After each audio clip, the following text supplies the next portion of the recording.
What's up, everybody? I'm James Riley. I'm back with more Half Upon a Time. We're on chapter 6. What? So in the last chapter, a bunch of the boys in town have kind of cornered May in Jack's house, um, figuring that one of the only ways to kind of get ahead in this world is to marry a princess or a prince, which a lot of the girls in town apparently have because they're all missing. So we're with this group of boys who are kind of desperate to get out of their town, and so take May on her quest. And Jack makes something up so that the boys all get scared off. So, chapter 6. Most of the boys didn't bother with excuses after that, they just ran. A few of the older boys seemed to suspect something was up, but they still left, murmuring their doubts. They could be a problem later, but at least there was some room to breathe now. That was the biggest display of stupidity I've ever seen, May said. Before he could respond, the sound of hoofbeats made them both look up to find Jack's grandfather walking down the path toward them, a tray full of food in one hand and the reins of a horse in the other. And then Jack took a good look at the animal and realized it wasn't a horse at all. It was easily the most evil, horrible monster he'd ever faced. "Watch out, Grandpa! That thing's a killer!" Jack shouted, his voice cracking in terror. "Oh, calm down," his grandfather said. "Samson here probably won't bite, assuming you don't get him all riled up like you did last time. George said we could borrow him if we needed him to help the princess." "It didn't just want to bite me," Jack said quietly, stepping back. "It's been waiting to kill me for years now, biding its time until we were alone." If there was a meaner, nastier animal within 100 miles, George's horse would have run it down out of spite, eaten it, then maybe stuffed it as some kind of trophy. All that stood between Jack, May, and a death by trampling were the thin leather reins held in his grandfather's naive hands. "Did I miss something here?" the old man asked, nodding at Robert's unconscious body. "Not much," May said. "Just a mob of boys fighting over who could marry me." "In other words, nothing special," Jack agreed, still eyeing the horse. The horse stared right back, following Jack's every move with his dark, dead eyes. "By the way, I want to thank you for telling the entire town about the princess." The old man coughed to cover his blush. "Yes, well, sometimes words slip out," he said. "Sorry about that."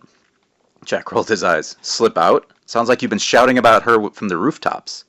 Anyway, we should get out of here before Robert wakes up. If the other boys see he's still alive, things are going to get ugly." "Things already look ugly," Jack's grandfather said, tapping Robert with his foot. The boy moaned slightly at the touch. "Whoops," the old man said quietly. "Get on the horse. Hurry now." "I'm not getting on that horse," Jack whispered, his anger rising with his fear.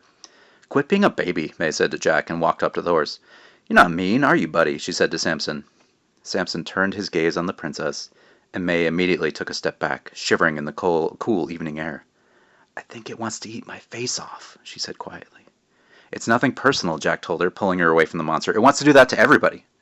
At that, Jack's grandfather grabbed his bag from Jack's hands. "You two are both pathetic. Still, I've got just the thing." He reached deep within the bag, all the way to his shoulder, despite the fact that the bag was only large enough to fit his arm up to the elbow. May's eyes widened at the magic, while Jack just tapped his foot impatiently. Finally, his grandfather smiled in triumph and pulled out what looked to be a horse's bridle. Only this bridle was made out of flowers. Daisies, to be specific. "Years ago," the old man said, handing Jack the flower bridle, "I was kidnapped by shoemaking elves. That was back when I was working as a cobbler, and making a good living at it too, I might add. In fact, my shoes were the reasons the elf took me prisoner. They were jealous! Eventually I got to be friendly with one of my captors, a little elf woman named Mariella. She helped me escape by giving me one of the elves' magic bridles, capable of taming even the wildest beast." He smiled widely. "Had to use it on a frog the first time, actually.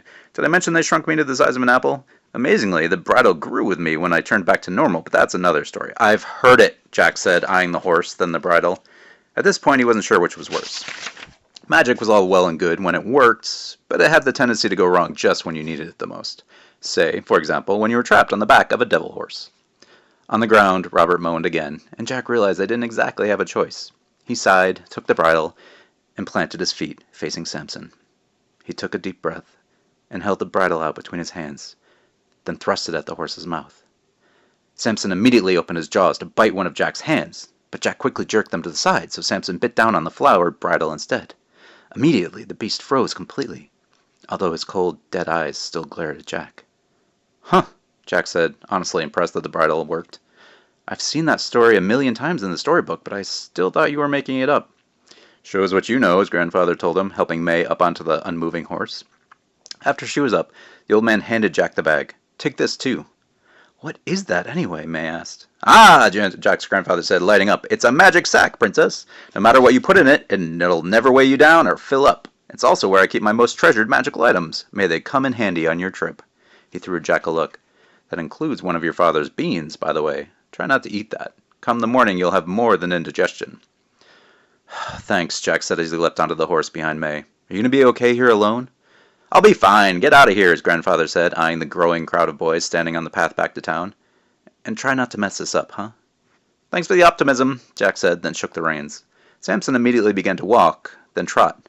All the boys in town knew enough to stay out of the horse's way, but several of the boys threw Jack dirty looks as the horse approached.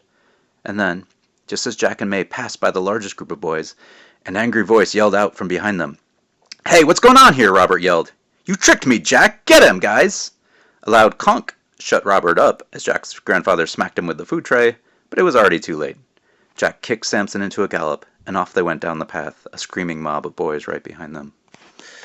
Ooh, cliffhanger. So, as you can kind of see, these boys are kind of desperate to get out of town. They just have nothing else that they can do because everything's kind of restricted to how things work in fairy tales in this world. And we're going to get more into that. We'll definitely see more of what this is like when we meet a character coming up who's on the cover, but I won't explain more until you meet him, just in case it's a spoiler. But I loved playing with that kind of thing, like how things worked in fairy tales and how they would work if that was how the world actually worked. So I had a lot of fun with that. I'll point it out as we go, more of that kind of thing. Samson is one of my favorite characters just because he's just pure evil, and I had a lot of fun with that too. So more coming soon. Thank you so much for listening. Bye.